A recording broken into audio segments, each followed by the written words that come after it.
வணக்கம் நேர்களே, உணவே அமிர்தம் நிகழ்ச்சிக்கு உங்களை வரவேற்கிறோம். இந்த வாரம் முழுக்கவே நம்ம இளமையை பாதுகாக்கும் உணவுப் பொருட்களையும் அதோட ஹெல்த் பெனிஃபிட்ஸும் நம்ம பேசிட்டு வந்துட்டு இருக்கோம்.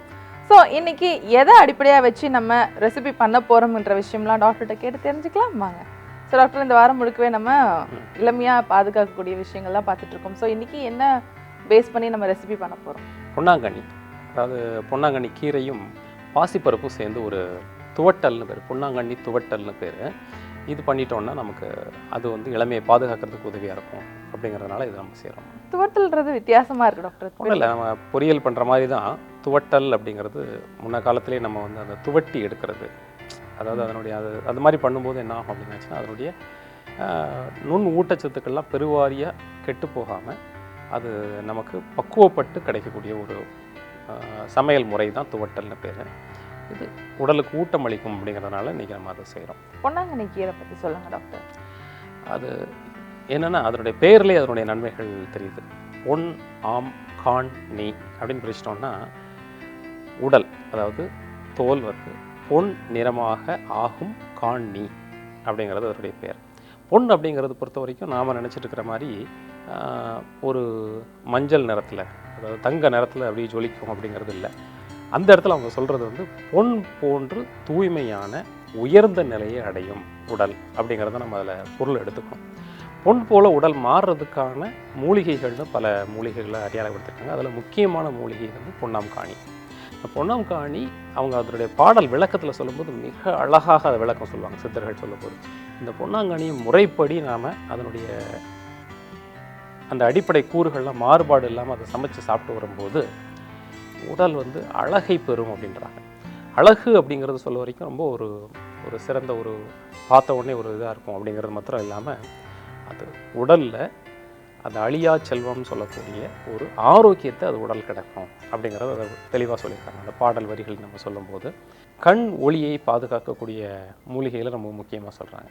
அந்த கண்ணில் உள்ள எல்லா உடல் கூறியல் பொருட்கள், அதாவது கருவெளி, வெள்வெளி, அதுக்கு பின்னாடி இருக்கக்கூடிய அந்த திரை சொல்கிறாங்க இல்லையா, நம்ம ரெட்டினான்னு சொல்லுவாங்க, அது கண்ணினுடைய உள்ள நுட்பமாக செல்லக்கூடிய இரத்த குழாய்கள், நுண் இரத்த குழாய்கள், கேப்பிலரிஸ்ன்னு சொல்லுவாங்க, அதுக்கு பின்னணியாக இருக்கக்கூடிய நரம்புகள், இதையெல்லாம் ரொம்ப சிறப்பாக பக்குவப்படுத்தக்கூடிய ஆற்றல் இந்த பொன்னாங்கண்ணிக்கு உண்டு.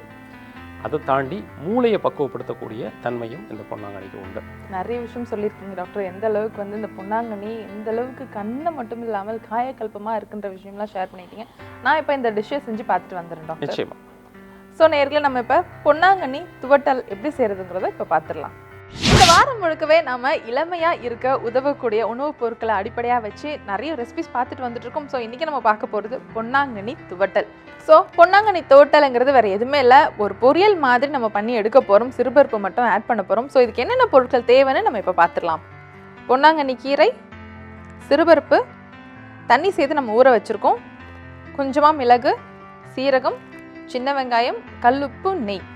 நம்ம இளமையாக இருக்க உதவக்கூடிய முக்கியமான உணவுப் பொருள் என்னென்னு பார்த்தீங்கன்னா பொன்னாங்கண்ணி கீரை. ஸோ பொன்னாங்கண்ணி கீரையை நம்ம யூஸ்வலாக பொரியல் பண்ணுவோம். இன்றைக்கி பார்த்திங்கன்னா நம்ம சிறுபருப்பு போட்டு ஒரு துவட்டல் மாதிரி தான் கட்டியாக ஒரு பொரியல் மாதிரி தான் பண்ணி எடுத்துக்க போகிறோம். யூஸ்வலாக நம்மளே வீட்டில் செய்வோம். ஆனால் இது கொஞ்சம் மூலிகை பொருட்கள்லாம் செய்கிறதுனால, அதாவது நம்ம நாமளாக மிளகாலாம் போடாமல் நெய் விட்டு இதை செய்ய போகிறோம். நம்ம இது எப்படி செய்யலாம்ங்கிறத பார்க்கலாம். ஸோ முதல்ல ஸ்டவ் ஆன் பண்ணிக்கிறேன். இதில் நம்ம நெய் தான் விட போகிறோம்.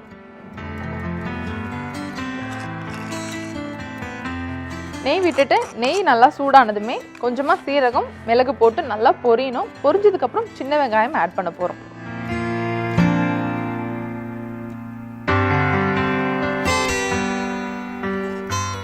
இப்போ நெய் நல்லா உருகிட்டு இருக்கு. கொஞ்சம் காஞ்சதுக்கப்புறம் சீரகமும் மிளகும் போட்டுக்கலாம்.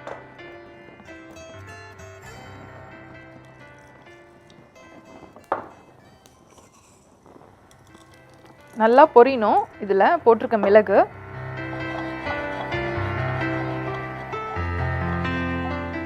பார்த்திங்கன்னா வெடிக்க ஆரம்பிச்சிருச்சு. அந்த ஸ்டேஜில் சின்ன வெங்காயம் சேர்த்துக்கிறேன். உங்களுக்கு எவ்வளோ வேணுமோ ஆட் பண்ணிக்கலாம். இதில் நீங்கள் பூண்டு தட்டி போடணும்னு ஆசைப்பட்டிங்கன்னா பூண்டும் தட்டி போட்டுக்கலாம். இதில் நான் கருவேப்பிலை ஆட் பண்ண போகிறதில்ல, ஏன்னா நம்ம கீரை சேர்க்கறதுனால இன்னொரு கருவேப்பிலை சேர்த்தோன்னா நமக்கு ரெண்டுக்கும் வித்தியாசம் இல்லாமல் இருக்கும். ஸோ சாப்பிடும்போது சிலர் கஷ்டப்படுவாங்க, அதனால நான் இன்றைக்கி கருவேப்பிலை சேர்க்கல. எப்பவுமே வெங்காயம் போடும்போது நம்ம கொஞ்சம் உப்பு போட்டோம்னா சீக்கிரம் அது குக் ஆகிடும். நான் இப்போ இந்த சிறுபருப்புக்கும் சேர்த்து உப்பு ஆட் பண்ணிக்கிறேன். கடைசியாக இறக்கும்போது வேணும்னா நம்ம சேர்த்துக்கலாம். கீரைக்கு எப்பவுமே நிறைய உப்பு நம்ம போட வேண்டிய அவசியம் இருக்காது.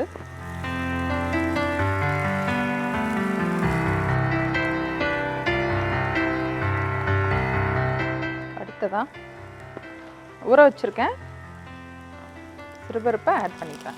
உங்களுக்கு இதில் மஞ்சள் பொடி சேர்க்கணும் அப்படின்னா மஞ்சள் பொடி சேர்த்துக்கலாம். நம்மளோட அல்டிமேட் கான்செப்ட் என்னன்னா பொன்னாங்கண்ணி கீரையை சேர்த்துக்கிறது தான். இன்னும் கொஞ்சம் தண்ணி சேர்த்துக்கிறேன், இது பத்தாது வேகிறதுக்கு. இப்போ நான் தண்ணி சேர்த்துட்டு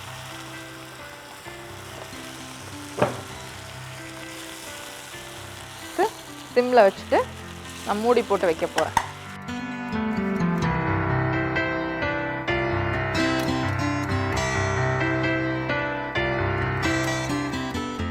இப்போ பார்த்தீங்கன்னா சிறுபருப்பு சூப்பராக வெந்துருச்சு.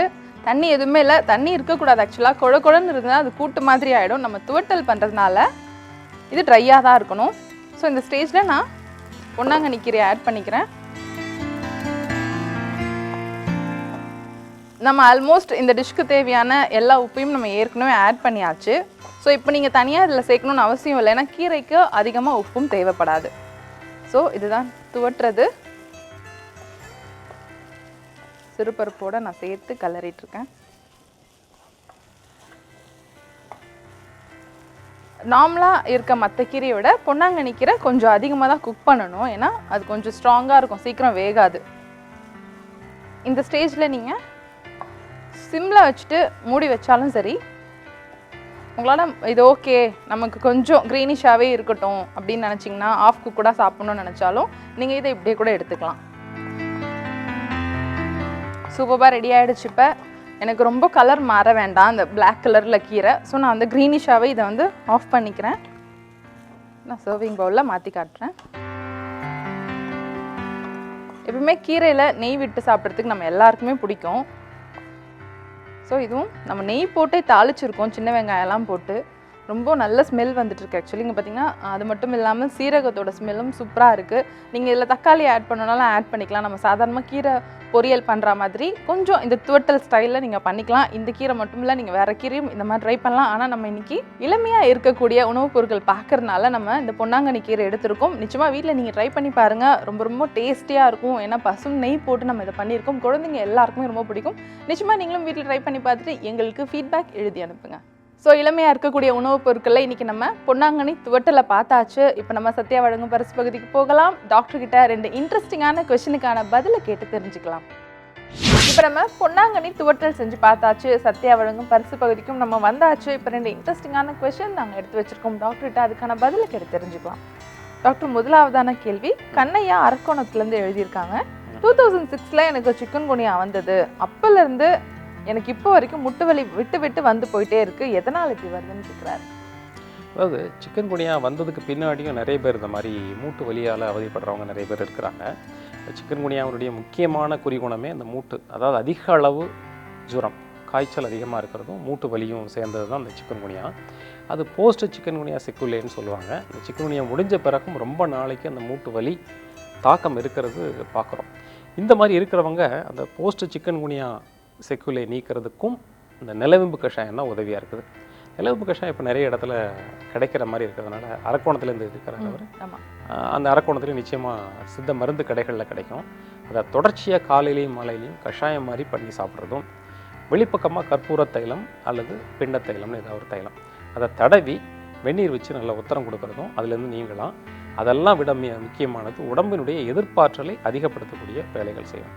இவங்க என்ன செய்யலாம் அப்படின்னு வச்சுன்னா, இஞ்சி, காய்ஞ்ச திராட்சை, அதாவது தோலோடையும் விதையோடையும் நல்லா ஊற வச்ச திராட்சை, தனியா, சீரகம் இதெல்லாத்தையும் நல்லா அரைச்சி பனை வெல்லத்தோடு சேர்த்து காலையில் வெறும் வயிற்றில் தொடர்ச்சியாக சாப்பிட்டு வந்தாங்க அப்படின்னு வச்சுன்னா கொஞ்சம் கொஞ்சமாக அந்த மூட்டுக்களில் தங்கி இருக்கக்கூடிய அந்த பழைய சிக்கன் குனியானால் தங்கி இருக்கக்கூடிய பாதிப்புகள் எல்லாம் மாறுறதுக்கு அந்த இஞ்சி, காஞ்ச திராட்சை வசதியை கொடுக்கும், வழிவகையை கொடுக்கும். இது மூலயமா ஒரு பெரிய தீர்வை கிடைச்சிருக்கோன்னு நினைக்கிறேன் அவருக்கு. ஏன்னா 2006 இப்போ வரைக்கும் தான் கிட்டத்தட்ட 10 வருஷம்னே சொல்லலாம்.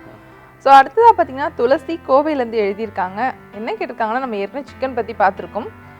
முட்டை வந்து எடுத்துக்கலாமா, நான் வந்து ஹைப்பர் டென்ஷன் எனக்கு இருக்குது, முட்டை நான் சாப்பிட்லாமா, அது நல்லதா கெட்டதா அப்படின்னு கேட்டிருக்காங்க. ஹைப்பர் டென்ஷன் அப்படிங்கிறத நம்ம தனியாக எடுத்து வச்சுருவோம். பொதுவாக முட்டை நல்லதா கெட்டதா அப்படின்னு பார்த்தாச்சுன்னா நிச்சயமாக இப்போ கடையில் கிடைக்கக்கூடிய முட்டை அப்படிங்கிறது கெட்டது அப்படிங்கிறத நம்ம சொல்லிடலாம். ஏன்னா முன்னொரு காலத்துலலாம் நாட்டுக்கோழி முட்டையை தான் பயன்படுத்துவாங்க. இந்த மாமிச பிரியர்கள், அதை அசைவம் சாப்பிடக்கூடியவர்களெல்லாம் என்ன பண்ணுவாங்கன்னா அந்த நாட்டுக்கோழி முட்டையை தான் பயன்படுத்துவாங்க. அதை முறைப்படி பக்குவப்படுத்தி அவங்க சாப்பிட்டு போவாங்க. அதில் அவங்க நன்மையும் கிடைக்குது அவங்களுக்கு. அதே மாதிரி இப்போ கிடைக்கக்கூடிய அந்த முட்டை அப்படிங்கிறது மாறுபட்ட கோழியிலேருந்து கிடைக்கக்கூடிய முட்டையாக இருக்கிறதுனால அது முழுவதும் கேடாக அமையக்கூடிய வாய்ப்பாக தான் இருக்குது. அது முதல்ல அதை சாப்பிட்டோன்னே வயிற்றில் ஒரு கேஸை உண்டாக்கும். அது சாப்பிட்றவங்களுக்கெல்லாம் தெளிவாகவே தெரியும் முட்டை கேஸ் அப்படிங்கிற விஷயம். அதே மாதிரி அதில் இருக்கக்கூடிய அந்த மஞ்சள் கருவில் இருக்கக்கூடியதெல்லாம் உடம்புக்கு பெரிய கேடு விளைவிக்கிறதா பல ஆய்வுகள் நமக்கு சொல்லுது. அதுவும் மாறுபட்ட அந்த முட்டையிலிருந்து கிடைக்கக்கூடிய அந்த மஞ்சள் கரு மிகப்பெரிய கேடுகள்லாம் நமக்கு கிடைக்குது. அதனால் இந்த கடையில் கிடைக்கக்கூடிய தாராளமாக கிடைக்கக்கூடிய அந்த முட்டைகளை தவிர்க்கிறது தான் நல்லது அப்படிங்கிறத நம்ம சொல்லுவோம். அந்த ஹைப்பர் டென்ஷன், டயபெட்டிஸ் அதெல்லாம் ஒரு 2ஆம் பட்சம். அவங்க சாப்பிடக்கூடாது அப்படிங்கிறது ஒரு பக்கம் இருந்தாலும் யாருமே இதை பயன்படுத்துறத கூடாதுங்கிறதா நம்ம அறிவுரையாக இருக்குது. இன்றைக்கி பொன்னாங்கண்ணி துவட்டல் செஞ்சு பார்த்தோம். ரொம்ப டேஸ்ட்டாக இருந்தது டாக்டர். அது மட்டும் இல்லாமல் 2 இன்ட்ரெஸ்டிங்கான கொஸ்டினுக்கும் நீங்கள் பதில் சொன்னீங்க. Thanks doctor. நன்றிம்மா.